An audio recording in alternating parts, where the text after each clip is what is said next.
Hello students, आज हम पढ़ने वाले हैं solubility of a gas in a liquid. Liquid में गैस की सॉल्युबिलिटी और कौन कौन से फैक्टर्स हैं जो गैस की लिक्विड में सॉल्युबिलिटी को अफेक्ट करते हैं। ठीक है। आप सब जानते हैं कि बहुत सारी ऐसी गैसेस हैं जो कि लिक्विड में क्या होती है, सॉल्युबल्स होती है, यानी कि लिक्विड में डिज़ोल्व हो जाती है। जैसे आपको पता है कि ऑक्सीजन गैस वाटर में डिज़ोल्व रहती है ना। ऑक्सीजन गैस क्या होती है, वाटर में डिज़ोल्व होती है, जिसका यूज़ बहुत सारे एक्वाटिक एनिमल्स करते हैं। बहुत सारी सॉफ्ट ड्रिंक्स होती है जिसमें कार्बन डाइऑक्साइड गैस डिज़ोल्व होती है। HCl गैस भी वाटर में बहुत ही अच्छे से क्या है, सॉल्युबल है। तो ऐसे बहुत सारी गैसेस है जो कि वाटर में क्या है, इजीली डिज़ोल्व हो जाती है। देखिए इधर, many gases dissolve in water. For example, oxygen dissolve in water, HCl gas highly soluble in water. यदि हम यहाँ पर सॉल्युबिलिटी की बात करें गैसेस की, ठीक है, सॉल्युबिलिटी तो पहले भी बता चुके कि सॉल्युबिलिटी क्या होती है। Solubility when a solute, a maximum amount of solute dissolve in solvent called solubility. ठीक है। तो यहाँ पर हम गैस की सॉल्युबिलिटी की बात कर रहे हैं। जो गैसेस की सॉल्युबिलिटी है वो अफेक्टेड हो जाती है डायरेक्टली किससे, प्रेशर से एंड टेम्परेचर से। क्यों टेम्परेचर और प्रेशर से अफेक्ट होती है? बिकॉज जो गैसेस होती है वो हाईली कैसी होती है, कंप्रेसिबल होती है ना। कंप्रेसिबल होती है मतलब कि इजीली क्या हो जाती है, कंप्रेस हो जाती है। तो कंप्रेस होने की वजह से यदि आप प्रेशर अप्लाई करते हो तो वो उससे बिल्कुल अफेक्ट होगी। सिमिलरली टेम्परेचर इंक्रीज़ करोगे तो टेम्परेचर इंक्रीज़ करने से क्या होगा कि जो गैसेस हैं उनकी काइनेटिक एनर्जी क्या हो जाएगी, इंक्रीज़ हो जाएगी। दैट्स वाई टेम्परेचर का भी क्या होता है, सॉल्युबिलिटी पर अफेक्ट होता है, गैसेस की सॉल्युबिलिटी पर अफेक्ट होता है। यहाँ पर जो हम पढ़ने वाले इफेक्ट ऑफ प्रेशर, देखिए effect of pressure, solubility of gases increase with increase the pressure. यदि आप प्रेशर बढ़ाते हैं तो जो गैसेस की सॉल्युबिलिटी है वो भी क्या हो जाती है, इंक्रीज हो जाती है। इसको कैसे समझेंगे, देखिए यहाँ पर फॉर एग्जाम्पल एक कंटेनर लिया है, इस कंटेनर में क्या फिल किया है, लिक्विड। ये जो रेड मार्क दिख रहा है ये लिक्विड की लेयर है, ठीक है, लिक्विड फिल किया है, ऑब्वियसली लिक्विड है, और उसके ऊपर आपने क्या कर दिया, गैस फिल कर दिया। जो खाली जगह है उसमें गैसेस होती है, हमें पता है कि जो भी खाली स्पेस होती है वहाँ पर हमेशा क्या होती है, एयर होती है। इसको पिस्टन से क्या कर दिया है आपने, क्लोज कर दिया है। क्या होगा जब पिस्टन से क्लोज करोगे तो जो गैसेस है वो मैक्सिमम जगह को क्या कर लेगी, कवर कर लेगी, यानी कि कुछ गैसेस यहाँ पर होगी और कुछ गैसेस इस लिक्विड में क्या हो जाएगी, डिज़ोल्व हो जाएगी। कुछ गैस के पार्टिकल इसमें क्या होंगे, डिज़ोल्व होंगे, राइट। जब आप पिस्टन पर कोई फोर्स अप्लाई नहीं कर रहे हैं, at the pressure some amount of gases यहाँ पर होगा। ये गैसेस पार्टिकल इस लिक्विड पर क्या करेंगे, एक तरह का प्रेशर अप्लाई कर रहे हैं। ये गैसेस पार्टिकल भी क्या कर रहे हैं, जैसे हम यदि अर्थ पर खड़े हैं तो हमारे ऊपर कौन सा प्रेशर है, एटमॉस्फेरिक प्रेशर। उस एटमॉस्फेरिक प्रेशर की वजह से हम क्या है, खड़े हो पाते। सिमिलरली यदि यहाँ पर भी गैसेस है तो वो भी क्या कर रही है, एक तरह का प्रेशर अप्लाई कर रही है, किस पर, लिक्विड पर। क्या कहला रहा है ये, पार्शियल प्रेशर। पार्शियल क्यों बोल रहे हैं, क्योंकि पूरी की पूरी गैस यहाँ पर नहीं है ना, कुछ गैस के पार्टिकल यहाँ पर डिज़ोल्व भी है, तो इसलिए हम इसको क्या बोल रहे हैं, पार्शियल प्रेशर। यदि यहाँ पर सिर्फ और सिर्फ गैस होती तो वो गैस का क्या होता, प्योर प्रेशर होता, प्योर वेपर प्रेशर होता। ठीक है। यहाँ पर जो गैस है वो क्या कहलाएगा, पार्शियल वेपर प्रेशर। ठीक है। और कुछ गैसेस क्या होगी, यहाँ पर डिज़ोल्व होगी। एट द इक्विलिब्रियम कंडीशन, जब गैस और लिक्विड दोनों क्या होंगे, इक्विलिब्रियम कंडीशन पर होंगे। इक्विलिब्रियम कंडीशन में क्या होता है, ऑब्वियसली यहाँ पर जो पार्टिकल है गैसेस के और यहाँ पर जो गैसेस के पार्टिकल है, ये दोनों ही एक दूसरे के साथ क्या होंगे, इक्विलिब्रियम में प्रेजेंट होंगे। कैसे इक्विलिब्रियम में होंगे, देखिए यहाँ पर यदि हम बोले कि यहाँ पर क्या कर रहे हैं, हम लिक्विड फिल कर रहे हैं, ठीक है, तो और जब आपने यहाँ पर पिस्टन लगाया है तो उस पिस्टन से होगा क्या, जितने गैस के पार्टिकल यहाँ हैं वो पार्टिकल्स, गैस है तो ऑब्वियसली ऊपर जाएगी, और ये जो गैस है यहाँ पर जो गैस है वो क्या करेगा, पार्टिकल अंदर आना चाहेंगे। जैसे ये पार्टिकल अंदर आएंगे तो अंदर आने के लिए क्या होगा, ये वाले पार्टिकल अपनी प्लेस छोड़कर क्या चले जाएंगे, ऊपर चले जाएंगे। ठीक है। तो उस कंडीशन में जितने पार्टिकल गैस के नीचे आएंगे उतने ही पार्टिकल क्या होंगे, स्केप होकर ऊपर चले जाएंगे, और ये पार्टिकल्स जो लिक्विड में डिज़ोल्व गैसेस पार्टिकल है वो, और जो ऊपर की ओर गैस पार्टिकल प्रेजेंट है वो एक दूसरे के साथ कौन सी कंडीशन में आ जाएंगे, इक्विलिब्रियम कंडीशन में, ठीक है। देन यदि आप क्या करोगे, यहाँ पर और प्रेशर अप्लाई करते हो, यानी कि आपने पिस्टन को यहाँ से क्या कर दिया, नीचे की ओर पुश कर दिया, आपने प्रेशर अप्लाई किया। प्रेशर अप्लाई करने पर क्या होगा, जो पहले क्या हुआ था, इतनी प्लेस में क्या थे, गैसेस पार्टिकल थे। अब यदि आप पिस्टन को यहाँ से यहाँ पर ले आए तो होगा क्या, इतनी जो स्पेस है वो उनके लिए क्या हो गई, कम हो गई। अब गैस के पार्टिकल क्या होंगे, या इतनी जगह में आ जाएंगे। उस कंडीशन में गैस के पार्टिकल किधर मूव करेंगे, लिक्विड में, यानी कि पहले जितने गैसेस पार्टिकल डिजॉल्व थे अब उससे ज़्यादा पार्टिकल इस लिक्विड में क्या हो जाएंगे, डिजॉल्व हो जाएंगे। मीन्स जैसे ही आपने प्रेशर अप्लाई किया गैसेस पार्टिकल लिक्विड की ओर कंप्रेस हुए और लिक्विड में क्या हो गए, सॉल्युबल हो गए। मीन्स सॉल्युबिलिटी क्या हो गई, increase. When you applied the pressure solubility of a gas in a liquid is increase. क्या हो जाएगी, यहाँ पर सॉल्युबिलिटी इंक्रीज हो जाएगी।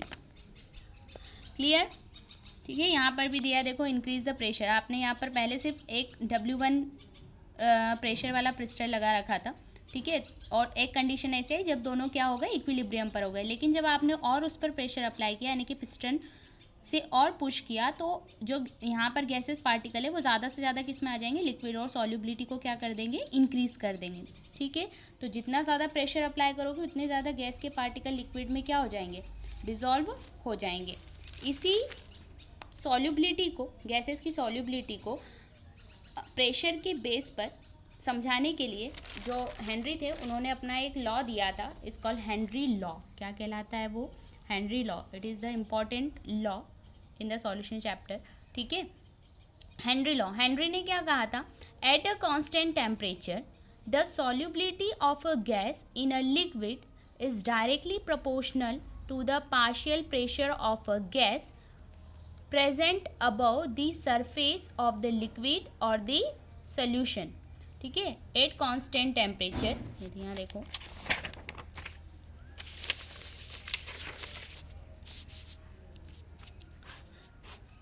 यदि हम कांस्टेंट प्रेशर पर बात करें, सेम वही कंडीशन है, यहाँ पर लिक्विड फिल कर रखा है, ठीक है, कुछ गैस के पार्टिकल यहाँ है, कुछ गैस के पार्टिकल यहाँ पर है। क्या बोल रहे हैं, एट अ कांस्टेंट टेम्परेचर, इस पूरे का टेम्परेचर क्या है, यहाँ पर कांस्टेंट है, ठीक है। Solubility of a gas in a liquid, जो गैसेस है उनकी जो लिक्विड में सॉल्युबिलिटी है वो डायरेक्टली प्रोपोर्शनल होती है, किसके प्रोपोर्शनल होती है, to the partial pressure of a gas, किसी गैस के पार्शियल प्रेशर। और कौन सा partial gas, present above the surface of the liquid, इस लिक्विड की सरफेस पर जो गैसेस पार्टिकल प्रेजेंट है, ये गैसेस पार्टिकल एक तरह का प्रेशर अप्लाई कर रहे हैं, इस कॉल्ड पार्शियल प्रेशर। और ये पार्शियल प्रेशर लिक्विड में जो गैस डिज़ोल्व है उसके डायरेक्टली क्या होगी, प्रोपोर्शनल होगी। जितना ज़्यादा आप प्रेशर अप्लाई करोगे उतनी ज़्यादा सॉल्युबिलिटी क्या हो जाएगी, इंक्रीज हो जाएगी, ठीक है। Is the Henry law. ये जो हेनरी लॉ है डाल्टन के लिक्विड सॉल्युबिलिटी के सिमिलर है। हेनरी ने इसको क्या किया, मोल फ्रैक्शन के टर्म में क्या किया, डिफाइन किया। मोल फ्रैक्शन, यदि यहाँ पर गैसेस के जो पार्टिकल है ना, ऊपर जो पार्टिकल है या सॉल्यूशन के अंदर जो पार्टिकल है गैसेस, इन सॉल्यूशन पार्टिकल्स को यदि हम क्या बोले, मोल फ्रैक्शन, ऑलरेडी हम मोल फ्रैक्शन पढ़ चुके हैं, ठीक है।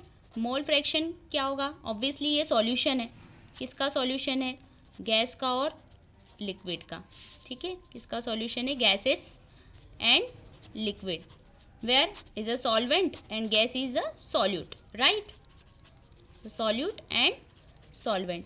तो ये जो सॉल्यूशन है, ऑब्वियसली मोल फ्रैक्शन में बता चुकी हूँ कि कुछ मोल किसके होंगे, सॉल्यूट के होंगे, कुछ मोल किसके होंगे, सॉल्वेंट के होंगे।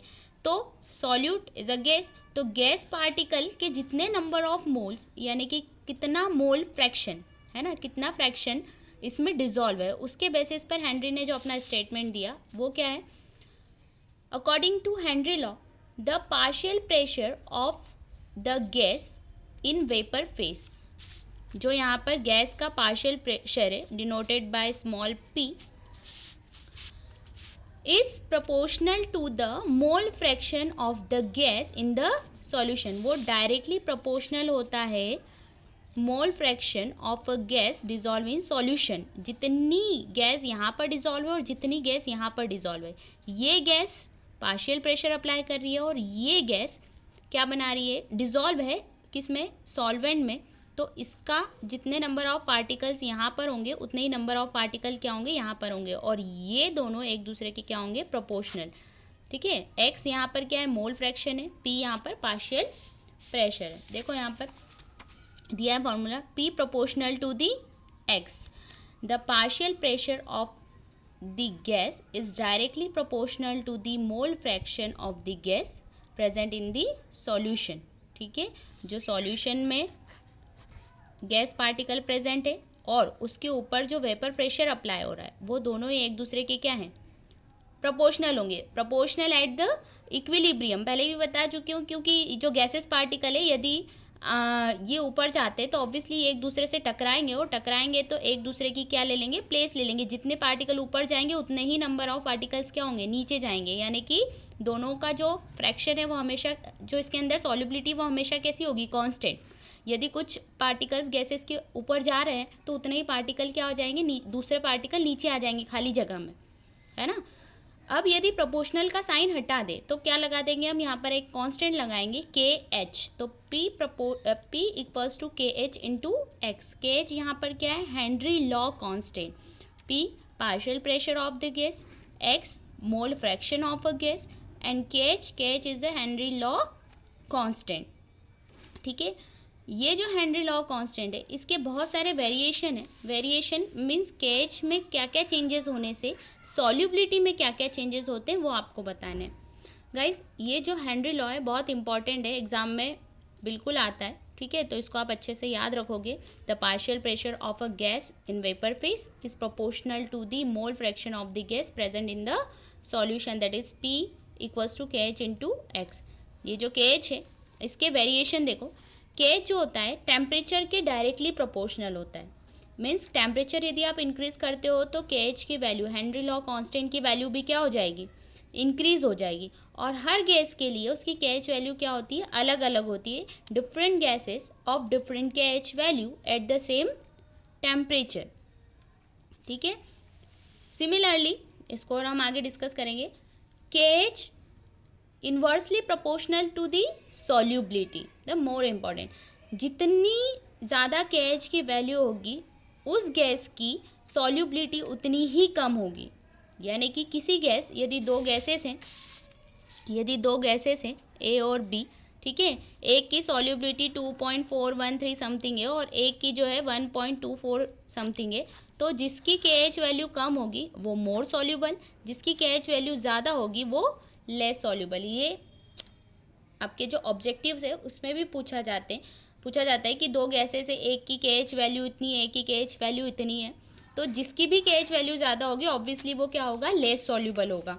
तो आपको बताना है the higher the KH value lower the solubility, because KH and solubility is inversely proportional to each other. Similarly अब यदि केएच और सॉल्युबिलिटी इन्वर्सली प्रोपोर्शनल है तो टेम्परेचर और सॉल्युबिलिटी भी इन्वर्सली प्रोपोर्शनल होंगे, क्योंकि ये दोनों तो एक साथ बढ़ते हैं। तो टेम्परेचर बढ़ाएंगे तो वो भी सॉल्युबिलिटी के क्या होगा, इन्वर्सली प्रोपोर्शनल ही होगा। मीन्स यदि टेम्परेचर ज़्यादा है तो भी सॉल्युबिलिटी कम, सिंपल एज दैट। टेम्परेचर ज़्यादा तो के एच वैल्यू ज़्यादा, के एच वैल्यू ज़्यादा तो उसकी सॉल्युबिलिटी क्या हो जाएगी, वहाँ पर कम हो जाएगी। जितना कम के एच उतनी ही ज़्यादा क्या होगी, वहाँ पर उसकी सॉल्युबिलिटी होगी। ठीक है, इसी के बेसिस पर हम बोल सकते हैं कि जो ऑक्सीजन गैस है, oxygen gas has more solubility in water in winter season where the temperature is less, because winter season में टेम्परेचर बहुत ही लेस होता है तो सॉल्युबिलिटी ऑक्सीजन की क्या हो जाएगी, बढ़ जाएगी। दैट्स वाई जो फिशेस होती है, यानी कि जितने भी एक्वाटिक एनिमल्स होते हैं, are more comfortable in winter, क्योंकि विंटर सीजन में ऑक्सीजन ज़्यादा अवेलेबल होती है, ज़्यादा डिजॉल्व होती है वाटर में, इसलिए जो एक्वाटिक एनिमल्स है वो ज़्यादा कंफर्टेबल क्या होते हैं, विंटर सीजन में होते हैं। जैसे जैसे टेम्परेचर बढ़ता है in summer season, temperature increase होगा तो सॉल्युबिलिटी क्या हो जाती है, कम हो जाती है। ठीक है, जिसकी वजह से जो एक्वाटिक एनिमल्स है ज़्यादा कंफर्टेबल नहीं हो पाते या डेड भी हो जाते हैं। ठीक है, and the next point is KH for the some gas at the different temperature is different, which confirm that KH proportional to T.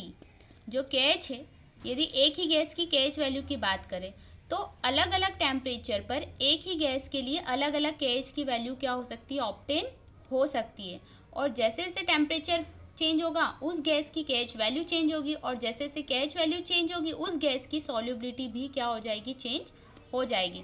आपको NCERT की जो आपकी बुक है उसमें टेबल नंबर 2.2 दे रखी है, जिसमें आपको सेम टेम्परेचर पर अलग अलग गैसों की सॉल्युबिलिटी और उनकी KH वैल्यू क्या है दी हुई है, जिससे आप उसको इजीली क्या कर सकते हो, समझ सकते हो। ठीक है, तो आज का जो हमारा टॉपिक था हेनरी लॉ, उसमें हमने देखा कि हेनरी लॉ क्या होता है ना, उसका फॉर्मूला क्या है और KH की वैल्यू किस तरह से, KH और सॉल्युबिलिटी और टेम्परेचर किस तरह से एक दूसरे से क्या है, रिलेटेड है।